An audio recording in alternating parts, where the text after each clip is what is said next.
Welcome to Cougar Football with Kevin Donley.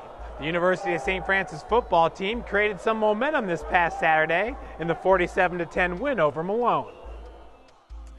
Well, I knew that the first half of our schedule this year was going to be the real challenging part.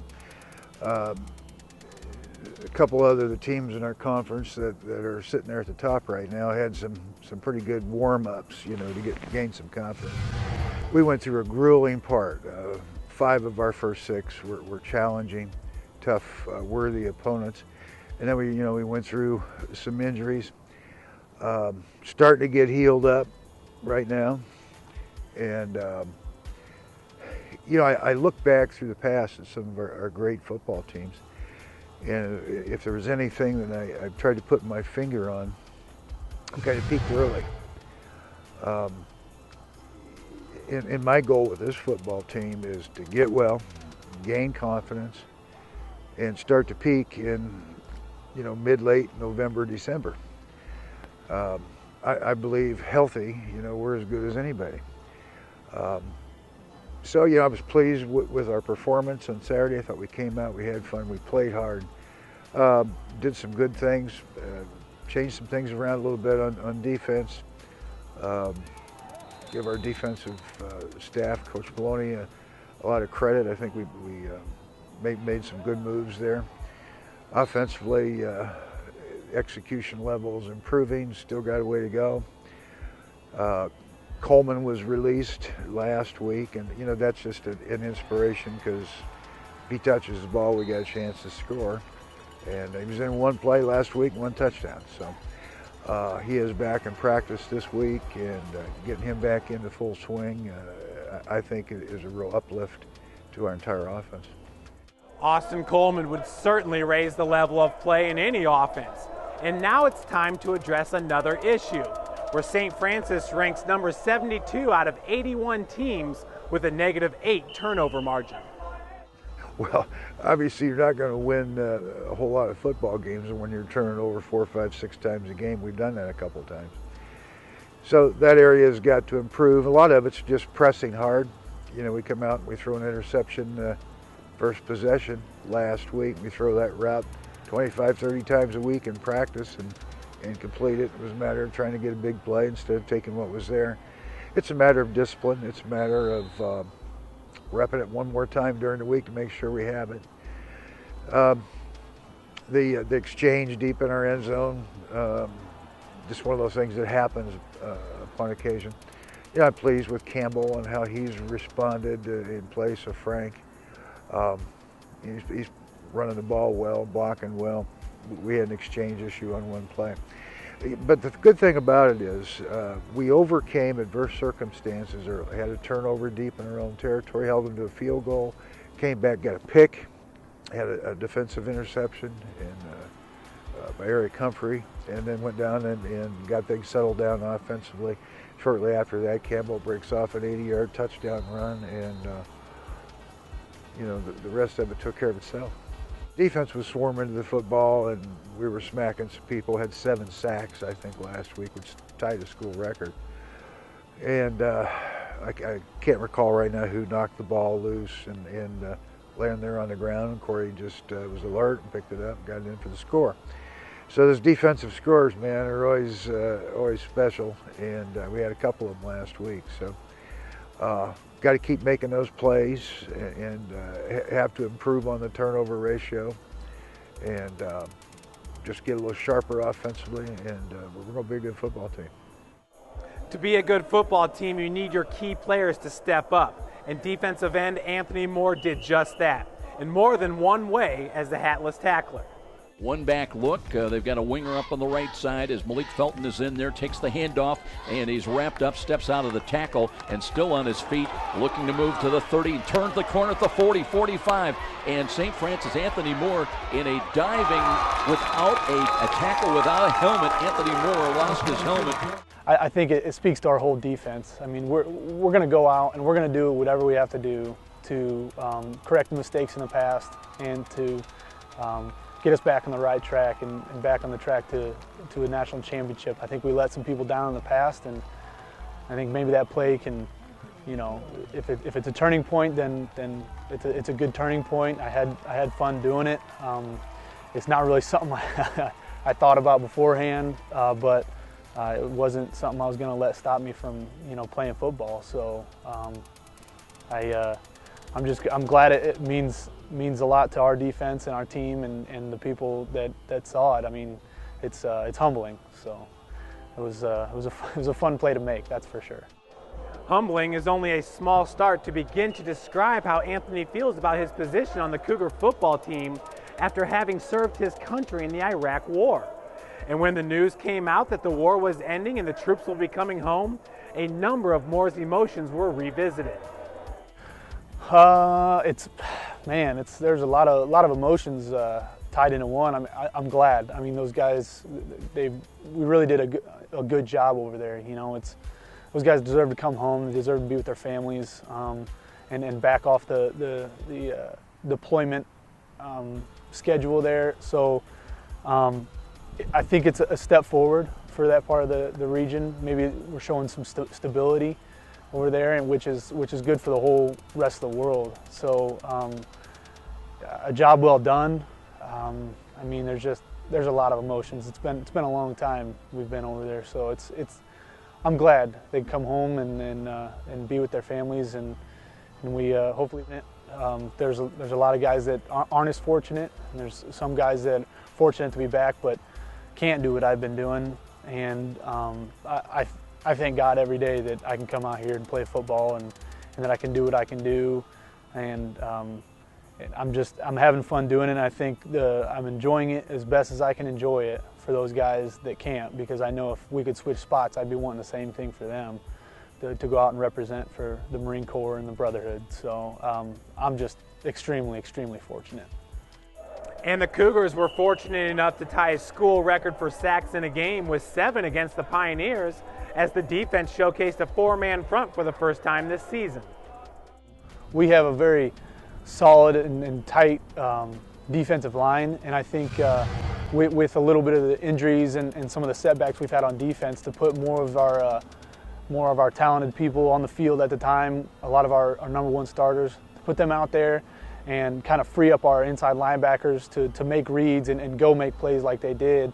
It took the pressure off of our linebackers, which in turn took the pressure off our DBs, and I think everybody was just kind of able to let loose. We didn't have to worry about the run as much. When you go from a 3 to a 4-man front, you just have a lot of guys that are experienced getting double and triple teamed to going one-on-one. I think it really put the pressure on Malone. So I think it translated in a huge way. Early in the season, we've had a lot of pressure on us, and we just didn't know how to respond to that, how exactly to come out, and I mean, they were highly talented teams. I didn't think we'd come into our own, which we could have, but we didn't. And I just think now maybe a little the pressure's backed off, so we can really start to prepare 1 week at a time and not look so far ahead and not have so much heaped on our shoulders so much at once. And I think we could have beaten both of those teams, but we just not in the state that we were at the time. So I think we're taking it out a little bit at a time on each opponent from here on out. I think we know that the pressure's on. We have to win out to accomplish our goals. So it's 1 week at a time at this point. So the pressure has been on Justin Boser all season long, and the senior quarterback is well aware of the Cougars' turnover margin and the rumblings from the fans and the media. I've had that experience ever since I was in middle school, where quarterback gets a lot of credit, quarterback gets a lot of blame. You know, middle school, starting in middle school through high school, and then college, it's the same thing. I'm sure it's the same way in the NFL. You see it every day. And, you know, it's an experience where you just have to take it. You don't really take too much to heart. You're listening to your coaches, Coach Donley, still telling me to go out there and throw the ball and still be confident in myself, and, you know, and as long as he has confidence in me, I know the team has confidence in me. Well, that says a lot about how we played those 2 games against the 1 and 2 team ranked teams, and you know, we had, I think, close to 10 turnovers in those 2 games, where you cut those in half, we're looking at maybe we win both games, maybe win one of each, you know. So you cut it in half, you give yourself a greater opportunity to win. You cut them a third, you're down to 3 turnovers in 2 games. You can manage that, you can live with that. You probably win both games. After a 3-touchdown performance versus Malone, Boser sees the team getting healthier and better. Yeah, absolutely. Having Austin back for that one play, it was something, it was special, but we still got to play with the guys on an everyday basis. We still have the main core of guys here every day playing, and you know, we're just getting better and learning to play with each other. You know, I haven't started in 5 years, and coming in to a group of old linemen who started, most of them 3-year starters, you know, learning to play with them, learning to play with the receivers who've been playing with a different quarterback the last 2 years. It's taken a little bit, but I think we're starting to get there where you just give it that look and you know where he's going. It's been a different experience for me because there's only been 1 year, there's been only 1 year of my life really where I didn't start and I didn't play hardly at all. And coming into college, you know, you sit out for 4 years, you're there, you're mentally preparing every day, you're getting a lot of reps in practice, and then come game day, you know, a team you think you might be blowing out ends up being close, so you sit there, you're watching the whole day, but you sit there and you learn. And I think that's what I've tried to do most, is take what I've learned and hopefully apply it to this 1 year that I get to play. Being a part of a sport that we all love, we cannot reiterate enough our appreciation for our families, our fans, and for the troops that serve the United States of America, allowing us the opportunity to do what we do. Well, war is a bad thing, I guess, no matter what, but you have to do it sometimes in order to defend, and I'm not in a position to decide whether we should or shouldn't be, but I certainly have a lot of respect for Anthony Moore. I mean, he's served a couple terms there, and anybody that puts their life on the line for their fellow countrymen just automatically commands respect, and he certainly has that from every member of this football team and this coaching staff.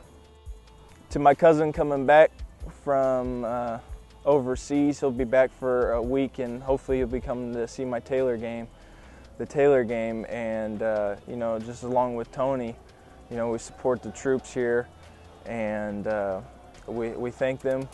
And to all the fans, we thank for their support. We had 2 great games of fan support in those 1 and 2 games, and looking forward to finishing the season strong and entering the playoffs. I'd like to say a job well done to the troops overseas, those that are still fighting. Keep fighting the good fight. We're here for you.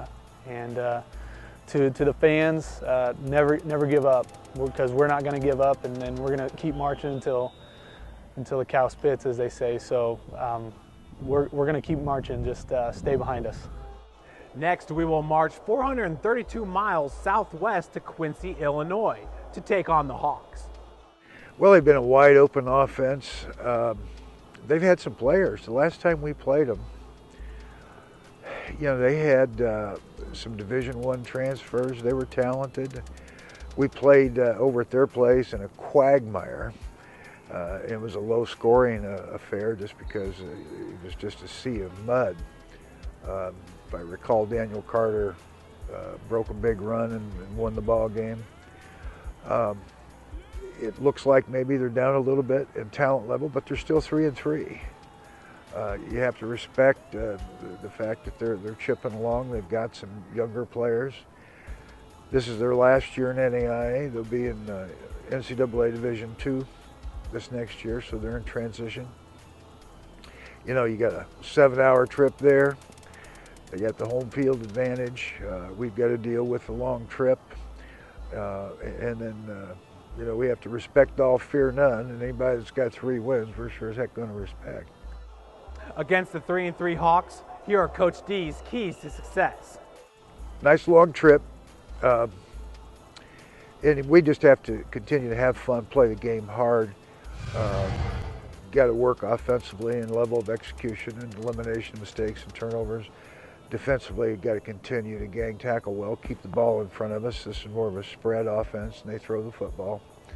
little different challenge than we had a week ago with the option. I was concerned about the option game, and we did a great job with that. So now we got to do a great job with a spread passing game. You know, they changed formations a great deal. They'll come out with empty 5 wides, and then they'll come in with 2 tight ends and run an ace set. So they'll present some challenges in alignment with what they do on offense for our defense. They got a senior quarterback who is a Division I transfer, and you know, he can throw the football. They've got a couple receivers that can go get it, and you know, we've got to put on a lot of pressure up front. Be sure to tune in to Catholic Redeemer Radio, WLYV, 1450 AM. Coverage begins at 1:45 p.m. Thanks for watching, and go Cougars.